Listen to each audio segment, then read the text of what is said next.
तो दोस्तों आज हम देखने जा रहे हैं कुंडेश्वर धाम के बारे में, जो कि मध्य प्रदेश में एक बहुत ही बड़ा धार्मिक स्थल है। यहाँ पर बहुत अच्छा तीर्थ स्थल है। इसके लिए हम जितना भी बोलें उतना कम है। हम इसके बारे में बताने जा रहे हैं आपको मुख्य बातें। यहाँ पर एक जो कि कुंडेश्वर भगवान है, शिव जी का मंदिर है। इसके बारे में बहुत सी कथाएँ प्रचलित हैं। इसके बारे में आज हम देखने जा रहे हैं। आप हमारे साथ जुड़े रहिए। और ये गणेशगंज में बना हुआ है। इस टीकमगढ़ शहरी क्षेत्र से 5 किलोमीटर दूर है। ये गणेशगंज गांव में कुंडेश्वर के नाम से कुंडेश्वर द्वार 2008 में बना हुआ है। ठीक है, अब हम चलते हैं कुंडेश्वर मंदिर की ओर।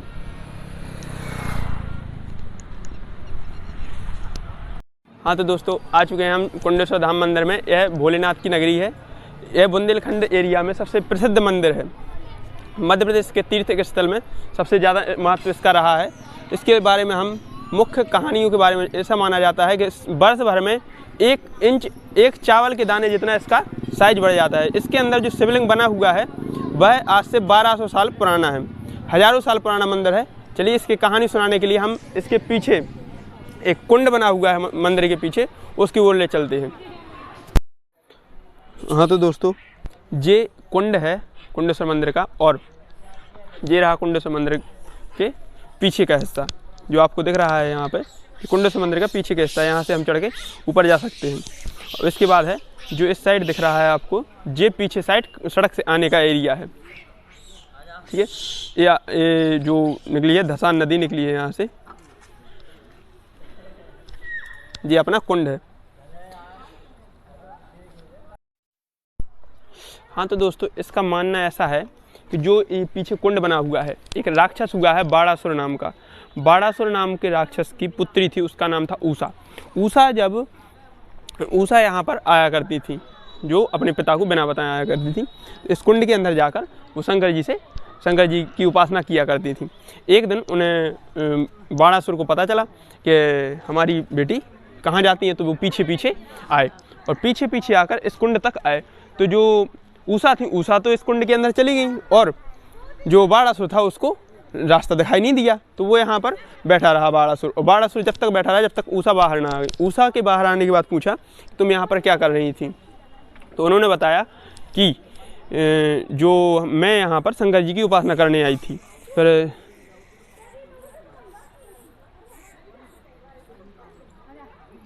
उन्होंने पूछा शंकर जी की उपासना करने आई थी, तो फिर उन्होंने बोला कि नहीं, तुम्हें ऐसा नहीं करना, और शंकर जी की उपासना बंद कर दी। फिर महल से नहीं आने देती थी।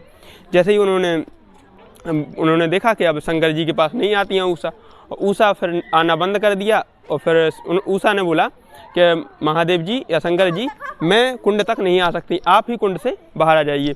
तो फिर जब उषा ने प्रार्थना की तो शंकर जी फिर बाहर आए कुंड से। और कुंड से बाहर आने के बाद उन्होंने कुछ समय पश्चात काल भैरव के रूप में उषा को दर्शन दिए और यहाँ पर शिवलिंग के रूप में बाहर निकले। उसी के रूप में ये मंदिर आपको दिख रहा है।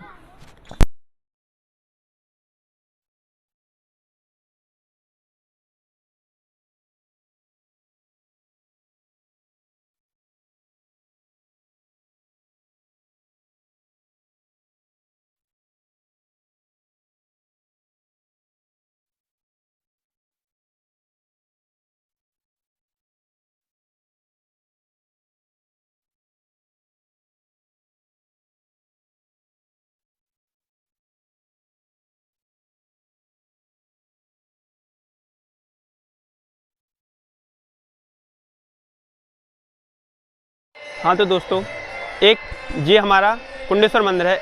लोगों का कहना है कि यहाँ पर पहाड़ी पर एक धंती नाम की महिला धान कूट रही थी, अपनी ओखली में धान कूट रही थी, और धान कूटते कूटते उसकी ओखली में से खून निकलने लगा।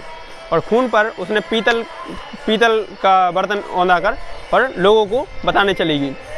तो लोगों को बताने पर लोग उस समय के राजा मदन बर्मन के पास पहुँचे और मदन बर्मन ने यहाँ पर सैनिकों को पहुँचाकर खोज करवाई या रिसर्च करवाया कि यहाँ पर क्या हो रहा है। उन्होंने जब वो पीतल का बर्तन हटा के देखा तो उसके नीचे एक शिवलिंग रखा हुआ था। उस शिवलिंग को कुंडेश्वर के नाम से जाना जाने लगा और मदन बर्मन ने उस समय यहाँ पर एक मंदिर का निर्माण करवाया।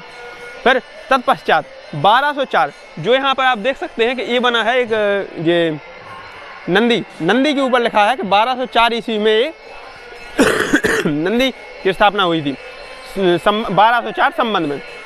इसके बाद हमें ये जानकारी मिलती है कि सन 1947 में टीकमगढ़ रियासत के राजा विक्रम सिंह देव ने 1947 में यहाँ पर उन्हें जब ये पता चला कि यह शिवलिंग प्रति वर्ष बढ़ता रहता है, तो इसकी खुदाई करवाई और खुदाई करवाने के पश्चात हर 3 फुट पर उन्हें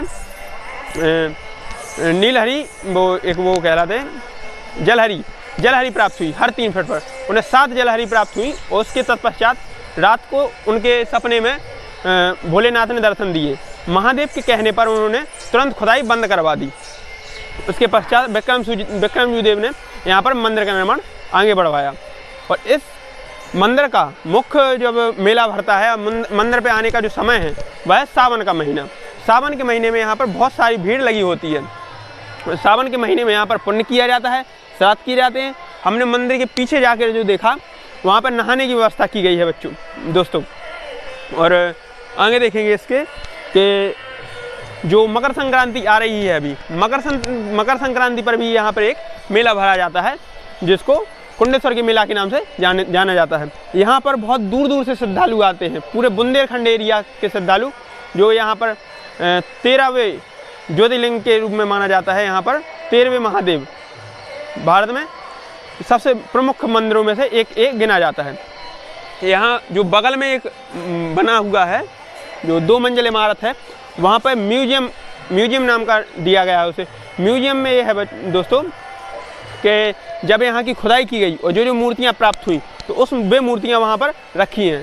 तो दुर्भाग्यपूर्ण कई लोग इसके बारे में नहीं जानते हैं, तो वहाँ पर देखने को नहीं जाते। अभी भी मैं गया, शाम हो गई है, तो वहाँ पर ताला लगा हुआ है।